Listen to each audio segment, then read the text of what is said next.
మల్లికార్జున దర్శనం అంటే గంగా నదిలో 2000 సార్లు మునిగినా కాశీక్షేత్రంలో లక్షలాది సంవత్సరాలు నివసిస్తే లభించినంత పుణ్యం ఉంటుందని ఆనాడు పెద్దలు అనేవారు.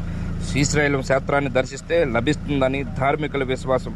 గంగా నదిలో 2000 సార్లు మునిగినా లేదా కాశీక్షేత్రంలో లక్షలాది సంవత్సరాలు నివసిస్తే లభించేంత పుణ్యమే శ్రీశైల క్షేత్రాన్ని దర్శిస్తే లభిస్తుందని ధార్మికుల విశ్వాసం. శ్రీ బ్రహ్మరంభ మల్లికార్జునులు కొలువైన ఈ పుణ్యక్షేత్రం కర్నూలు జిల్లాలో ఉంది. భూమిపై వెలిసిన కైలాసంగా పేరొందిన శ్రీశైలం దేశంలో 12 జ్యోతిర్లింగాల క్షేత్రాల్లో ఒకటని చెప్పేవారు.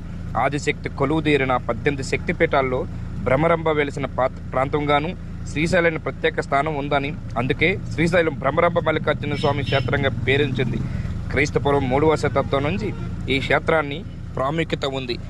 ఇక్ష్వాకులు, శాతవాహనులు, విష్ణుకుండినులు, పల్లవులు, విజయనగర సామ్రాజ్యతకులు, కాకతీయులు, రాష్ట్రకూటులు, చాళుక్యులు, రెడ్డిరాజులు ఈ ఆలయాన్ని దర్శించి ఆలయ ప్రాకారాలు నిర్మించారని 3వ శతాబ్దంలోనే అందరికీ తెలిసిన విషయమే.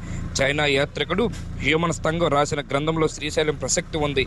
అప్పట్లో ఎన్నో హిందూ ఆలయాలు ముస్లిం రాజుల దాడులు ధ్వంసమయ్యాయని, అయితే శ్రీశైలంలో ఈ ఆలయాన్ని ధ్వంసం చేయకపోగా దీన్ని అత్యంత పవిత్రధామకంగా భావించడం ఆనాడే గమనార్హం. ముఖ్యంగా ఔరంగజేబు కాలంలో కర్నూలు జిల్లాను జాగీరుగా పొందిన దావూద్ ఖాన్ అనే సేనాని సోదరుడు ఇబ్రహీం ఖాన్ ఈ క్షేత్రాన్ని అభివృద్ధి చేయడం విశేషం. ఆ టైంలో మల్లికార్జున క్షేత్రం వెలిసింది కృష్ణానది తీరంలో.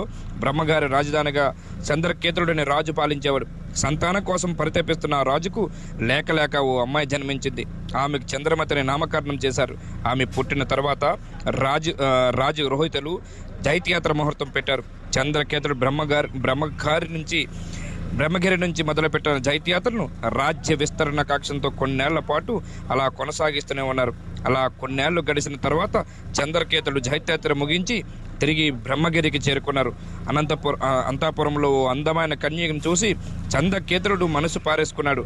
ఆమెను ఎలాగైనా దక్కించుకోవాలని ఆమె వెంటపడ్డాడు. అది చూసిన అతని భార్య, ఆమె ఎవరో కాదు, మీ కూతురు చంద్రమతిని చెప్పిన చంద్రకేతుడు పట్టించుకోలేదని చంద్రమతి చేతులు జోడించి నేను మీ కుమార్తెను వదిలిపెట్టండి అని వేడుకున్న చంద్రకేతుడు కామాక్షంతో ఆమెను లోబరుచుకోవడానికి ప్రయత్నించాడు. దీంతో చంద్రమతి బ్రహ్మగిరిని వదిలి కృష్ణానది దాటి కొండలో పరుగు తీసింది. అక్కడే ఓ గుహలో దలదాచుకుంది. దీంతో ఆమె కోసం చంద్రకేతుడు ఓ గుహ బయట మాట వేశాడు. శివభక్తురాలైన చంద్రమతి మరో దారి లేక తండ్రి నుంచి తనను కాపాడాలని శివుని ప్రార్థించింది. ఆమె మొరకాలించిన శివుడు చంద్రకేతుడిని ఆకుపచ్చ శిలగా మార్చేశాడు. ఆ శిల దొర్లుకుంటూ పాతాళ గంగలో పడింది. అందువల్లే అక్కడ నీరు కూడా పచ్చగా ఉంటుందని భక్తులు నమ్ముతూనే ఉంటారు. మునిగి ఎక్కడి నుంచి బ్రహ్మరంభ స్వామిని వెళ్తుంటారు. ఎన్నిసార్లు వచ్చారు? ఎక్కడి నుంచి వచ్చారు? ఎప్పుడు వస్తూ ఉంటారా? మీరు ఎక్కడి నుంచి వచ్చారండి?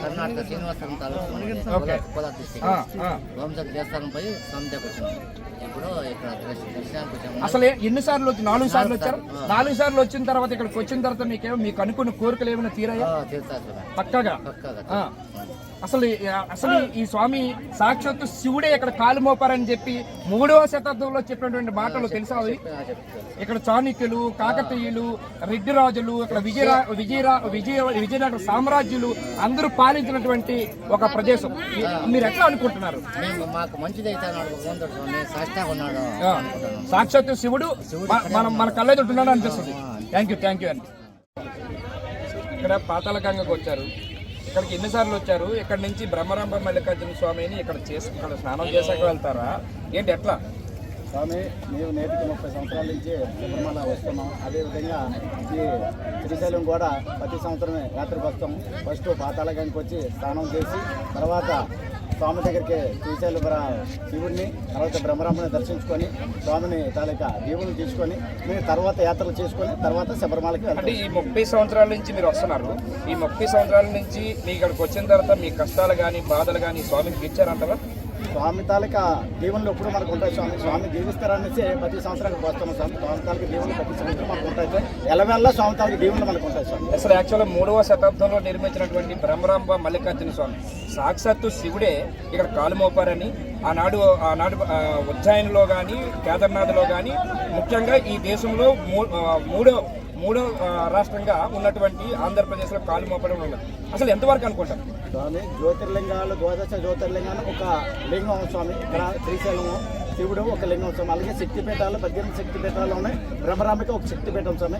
అలాగే ఈ తాలూకా స్వామి శ్రీదేవి బ్రహ్మరాంబిక స్వామి శివుడి తాలూకా ఆశీస్సులు ఎప్పుడు ఎల్లవెల్ల స్వాములందరికీ ఉంటాయని స్వామిని దర్శించుకోవడానికి ఇక్కడికి వస్తారు స్వామి. అసలు మీరు చెప్పండి, అసలు ఇక్కడ 2000 సార్లు మునిగిన గంగా నదిలో కానీ ఆ పక్కన 1,00,000 సంవత్సరాలు ఉన్నటువంటి కాశీలో నివాసం ఉంటే ఎంత పుణ్యం వస్తాడో, ఇక్కడ ఈ పాతాళ గంగలో మునిగి ఒక్కసారి దర్శనం చేసుకుంటే మల్లికార్జున స్వామిని దర్శనం చేసుకుంటే అంత పుణ్యం వస్తుందని చెప్పేసి 3వ శతాబ్దంలోనే ఆనాడు చాణక్యులు, రాజులు, పెద్దలు, రెడ్డి రాజులు, విజయనగర సామ్రాజ్యవాదులు రాసినటువంటి ఇది నిర్మించినటువంటి సంస్థ.